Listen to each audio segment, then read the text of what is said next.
కాంగ్రెస్ అంటే secular party అని హిందూ ముస్లింలను రెండు కళ్లలా చూస్తుందని ముఖ్యమంత్రి రేవంత్ రెడ్డి అన్నారు. రాష్ట్రంలో మైనారిటీలకు 4% రిజర్వేషన్లను ఇచ్చింది కాంగ్రెస్ అని పేర్కొన్నారు. బంజారాహిల్స్లోని కుమరంభీం భవన్లో మైనారిటీస్ ఎక్సలెన్స్ సమ్మిట్కు హాజరైన సీఎం లౌకిక వర్గాల కోసం కాంగ్రెస్ పార్టీ ఎప్పుడూ పోరాడుతుందని తెలిపారు. బీఆర్ఎస్ హయాంలో గ్రూప్ 1 నియామకాల ఊసేలేదన్న సీఎం ఒకసారి నియామకాలు చేపట్టినా పల్లి బఠానీల ప్రశ్నాపత్రాలు అమ్మారని ఆరోపించారు. తమ అనుయాయులను పబ్లిక్ సర్వీస్ కమిషన్ సభ్యులను చేశారన్నారు. కాంగ్రెస్ వచ్చాక పబ్లిక్ సర్వీస్ కమిషన్ ప్రక్షాళన చేసి గ్రూప్ 1 పోస్టుల భర్తీ చేపట్టామని రేవంత్ రెడ్డి పేర్కొన్నారు.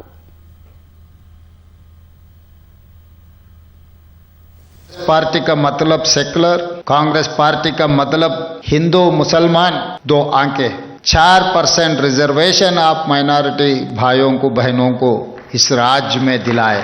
तारीख गवाह है, बहुत सारे लोग बार बार खिलाफ किए, माइनॉरिटियों को रिजर्वेशन देने का जरूरत नहीं है बोल के आवाज उठाए. हाई कोर्ट सुप्रीम कोर्ट तक वकालत डाल के रिजर्वेशन हटाने के लिए कोशिश किए. कांग्रेस पार्टी ने इतना कोशिश किए, इतना ताकत लगाए, मोदी अमित शाह दोनों मिलकर कोशिश किए तो भी नाकामयाब हुआ. अमित शाह ने तेलंगाना राज्य में आकर शेवेल्ला से ये बात कहा, हमारे हुकूम में माइनॉरिटी का रिजर्वेशन हम हटा देंगे, ये हमारे वादा बोल के अमित शाह जी ने कहा. हम सब लोग बोले हिम्मत है तो तेलंगाना राज्य में नहीं गुजरात में हटा के दिखाओ माइनॉरिटियों का रिजर्वेशन, हम देखेंगे. సీఎం రేవంత్ రెడ్డి కనిపించిన ప్రభుత్వ భూములన్నింటినీ అమ్మేస్తున్నారని మాజీ మంత్రి హరీష్ రావు ఆరోపించారు. నాడు ప్రభుత్వ భూములు పెద్దలు ఇచ్చిన జాతి సంపదాన్ని ఉపన్యాసాలు దంచిన సీఎం ఎక్కడ భూములు కనిపిస్తే అక్కడ వేలం వేస్తూ ప్రజల ఆస్తులను అమ్మకానికి పెడుతున్నారని విమర్శించారు. ఈ మేరకు హరీష్ రావు సీఎం రేవంత్ రెడ్డికి బహిరంగ లేఖ రాశారు. కంచగచ్చిబౌలి, లగచెల్ల, ఉర్దూ యూనివర్సిటీ, తాజాగా రాయదుర్గు ఇలా ఎక్కడికక్కడ భూములు అమ్మేయడం సిగ్గుచేటని మండిపడ్డారు. రాయదుర్గు పన్మక్త గ్రామంలోని 10.63 ఎకరాల హెరిటేజ్ భూమిని ఈ నెల 17, 21 తేదీల్లో టీజీఐఏసీ వేలం వేయడానికి సిద్దం కావడాన్ని తప్పుపట్టారు. 2020లో ఇదే భూములకు రక్షణ కోరుతూ కోర్టుకెళ్లిన రేవంత్ రెడ్డి ముఖ్యమంత్రి అయ్యాక థర్డ్ పార్టీ హక్కులు సృష్టించేలా వేలానికి ఎలా అనుమతిస్తున్నారని ప్రశ్నించారు. ఈ భూమిపై యాజమాన్య వివాదాలు, హెరిటేజ్, వక్ఫ్ హక్కుల అంశం ఉందని, కోర్టు వివాదాలు ఉన్నాయని వివరించారు. భూమి ఎవరిదో తేల్చకుండా వేలం ఎలా వేస్తారని హరీష్ రావు ప్రశ్నించారు. ప్రధాని నరేంద్ర మోదీ పిలుపు మేరకు హైదరాబాద్లోని పలుచోట్ల తిరంగా ర్యాలీలు నిర్వహించారు. గోల్కొండలో బీజేవైఎం ఆధ్వర్యంలో జాతీయ జెండాలతో ఘనంగా ర్యాలీ తీశారు. బాపుఘాట్ రామాలయం వద్ద ప్రారంభమైన ర్యాలీ లంగర్ హౌస్లోని గాంధీ విగ్రహం వరకు సాగింది. అత్తాపూర్, హైదర్గూడలో ఘర్ ఘర్ తిరంగా కార్యక్రమాన్ని జరిపారు.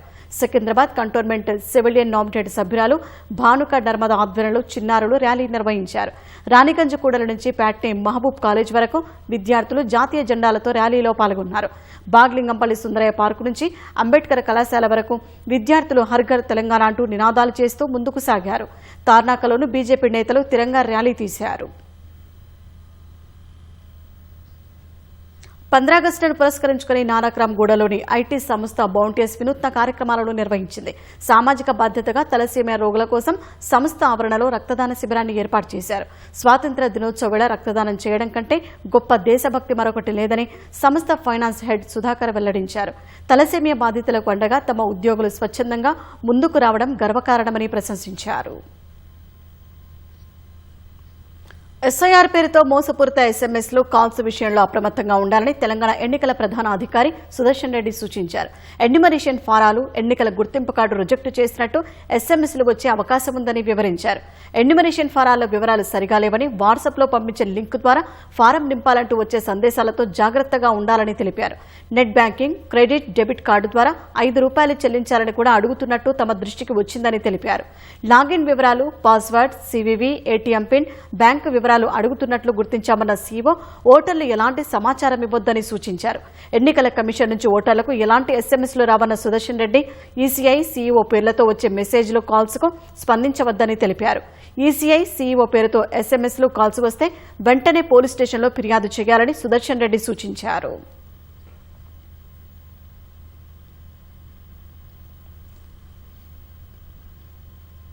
ఇప్పుడు మరిన్ని వార్తలు వేగంగా సంక్షిప్తంగా చూద్దాం.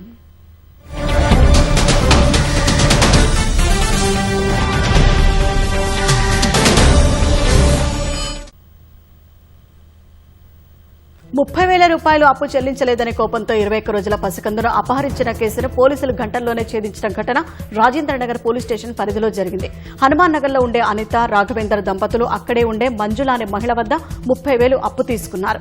ఈ డబ్బు తిరిగి ఇవ్వలేదనే కోపంతో మంజుల మరో ముగ్గురితో కలిసి అనిత, రాఘవేందర్ల 21 రోజుల బిడ్డను తమతో తీసుకెళ్లగా వారు పోలీసులకు సమాచారం ఇచ్చారు. వెంటనే అక్కడకు వెళ్లిన 2 గంటల్లోనే పోలీసులు బిడ్డను తల్లిదండ్రుల వద్దకు చేర్చారు. హైదరాబాద్ హ్యాబిట్స్ లో ఓ నిర్మాతకు చెందిన కారు బీభత్సం సృష్టించింది. ఆ కారు నడుపుతున్న డ్రైవర్ మహానందర్ రోడ్డుపై నడిచి వెళ్తున్న మహిళపై కారు ఎక్కించాడు. ఈ ఘటనలో నాంపల్లి అండాలమ్మ బస్తీలో నివాసముండే సునీతకు కాలు విరిగింది. సునీత గన్ప్రోండి ఎస్బీఐ బ్యాంకులో హౌస్ కీపింగ్ ఉద్యోగం చేస్తుంది. బుధవారం సాయంత్రం విధులు ముగించుకున్న సునీత ఇంటికి వెళ్తుండగా ఈ ఘటన జరిగింది. తీవ్రంగా గాయపడిన మహిళను స్థానిక ప్రైవేట్ హాస్పిటల్కు తరలించారు. ఈ కారును ఫిల్మ్ ప్రొడ్యూసర్ బొమ్మకు మురళిదిగా గుర్తించారు. హైదరాబాద్ ఉప్పల్ భగాయత్లో కాటన్ సెర్చ్ నిర్వహించిన పోలీసులు సరైన పత్రాలు లేని 26 ద్విచక్ర వాహనాలు, అక్రమంగా వినియోగిస్తున్న 5 గ్యాస్ సిలిండర్లు, 100 మద్యం బాటిళ్లు, నిషేధిత గుట్కాను స్వాధీనం చేసుకున్నారు. ఉప్పల్ జోన్ డీసీపీ సురేష్ కుమార్ ఆధ్వర్యంలో 242 మంది పోలీసులు అపార్ట్మెంట్లు, పరిసర ప్రాంతాల్లో తనిఖీలు చేశారు. 5 రౌడీ షీటర్లకు కౌన్సిలింగ్ ఇచ్చారు. అలాగే పెండింగ్ ట్రాఫిక్ చలాన్ల ద్వారా 1,04,810 రూపాయలు వసూలు చేశారు. ఇలాంటి తనిఖీలు ఇకపై నిరంతరం కొనసాగిస్తామని డీసీపీ సురేష్ కుమార్ తెలిపారు. కేపీహెచ్బీ పోలీస్ స్టేషన్ పరిధిలో ఒక్కరోజే 2 మహిళలు అదృశ్యం కావడం కలకలం రేపింది. లోదా మెరిడియన్ ఫేజ్ 5లో బీహార్కు చెందిన గృహ సహాయకురాలు రాధాకుమారి ఈ నెల 11న సాయంత్రం పిల్లలను కమ్యూనిటీ పార్కుకు తీసుకెళ్లారు. కాసేపు పక్కకు వెళ్లి వస్తానని చెప్పి వెళ్లిన ఆమె ఎంతసేపటికి తిరిగి రానుందని కుటుంబ సభ్యులు ఆరా తీశారు. సీసీటీవీ దృశ్యాల్లో ఆమె ఆటోలో వెళ్లినట్లు గుర్తించిన వారు పోలీసులకు ఫిర్యాదు చేశారు. అటు ఆదిత్యనగర్ శ్రీనివాస్ కాలనీకి చెందిన బన్ను అనే మహిళ ఈ నెల 11నే ఆసుపత్రికి వెళ్తున్నారని చెప్పి బయటకు వెళ్లింది. ఆమె తిరిగి రానందున కుటుంబ సభ్యులు పోలీసులకు ఫిర్యాదు చేశారు. సంగారెడ్డి జిల్లా జిన్నార మండలం వావిలాలలోని ఫేర్షా చెరువులో స్నానానికి వెళ్లిన ఓ వ్యక్తి అతన్ని రక్షించే ప్రయత్నం చేసిన మరొకరు చనిపోయారు. గణేష్ అనే వ్యక్తి బుధవారం పీర్ల చెరువులో స్నానానికి వెళ్లాడు. అదే సమయానికి అతనికి మూర్ఛ రావడంతో నీటిలోకి దిగాడు. అది చూసిన మునిరాజు అనే వ్యక్తి అతన్ని రక్షించేందుకు చెరువులోకి దిగి అపస్మారక స్థితికి చేరుకున్నాడు. ఈ ఘటనలో గణేష్ చనిపోగా తీవ్ర అస్వస్థతకు గురైన మునిరాజును ప్రైవేట్ ఆసుపత్రికి తరలించారు. అక్కడ చికిత్స చేస్తుండగానే మునిరాజు చనిపోయాడు. కేపీహెచ్బీ పోలీస్ స్టేషన్ పరిధిలోని ఓ లేడీస్ హాస్టల్లో మహిళ ఆత్మహత్య చేసుకుంది. సర్దార్ పటేల్ నగర్లోని శ్రీ సాయి లేడీస్ హాస్టల్లో హౌస్ కీపింగ్ విభాగంలో పనిచేసే 50 ఏళ్ల తిరుపతి సుధా తన గదిలోనే ఫ్యాన్కు చీరతో ఉరివేసుకుని చనిపోయింది. కుటుంబ సమస్యల కారణంగా సుధా కొంతకాలం నుంచి తీవ్ర మనోవేదనలో ఉన్నట్లు ఆమె సోదరి పోలీసులకు తెలిపింది. కుటుంబ పరిస్థితుల వల్లే ఆమె ఆత్మహత్యకు పాల్పడి ఉండవచ్చని పోలీసులు తెలిపారు. నేటితో నగరంలో ఆషాఢమాస బోనాలు ముగిశాయి. గోల్కొండ జగదాంబిక మహంకాళి అమ్మవారికి చివరి బోనం సమర్పించిన భక్తులు ప్రత్యేక పూజలు చేశారు. పోతురాజు గావు, కుంభహారతి, బలిగంప కార్యక్రమాలను నిర్వహించారు. 9 రోజులు ఘనంగా జరిపిన బోనాల జాతరకు ప్రభుత్వం 20 కోట్ల నిధులను కేటాయించింది. గోల్కొండ జగదాంబిక, సికింద్రాబాద్, ఉజ్జయిని, లాల్ దర్వాజా సింహవాహిని అమ్మవార్లకు ప్రభుత్వం తరపున పట్టు వస్త్రాలు, బోనాలను సమర్పించారు. ఎక్కడా కూడా ఇబ్బంది రాకుండా ప్రత్యేక పోలీసు బందోబస్తు ఏర్పాటు చేశారు. జాతర కన్నుల పండుగగా జరిగిందని భక్తులు ఆనందం వ్యక్తం చేశారు.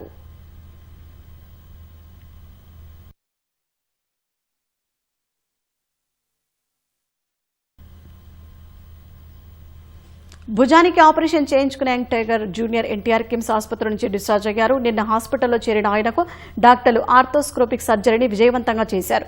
2-3 నెలల విశ్రాంతి తీసుకుంటే గాయం పూర్తిగా నయమవుతుందని కిమ్స్ డాక్టర్లు తెలిపారు.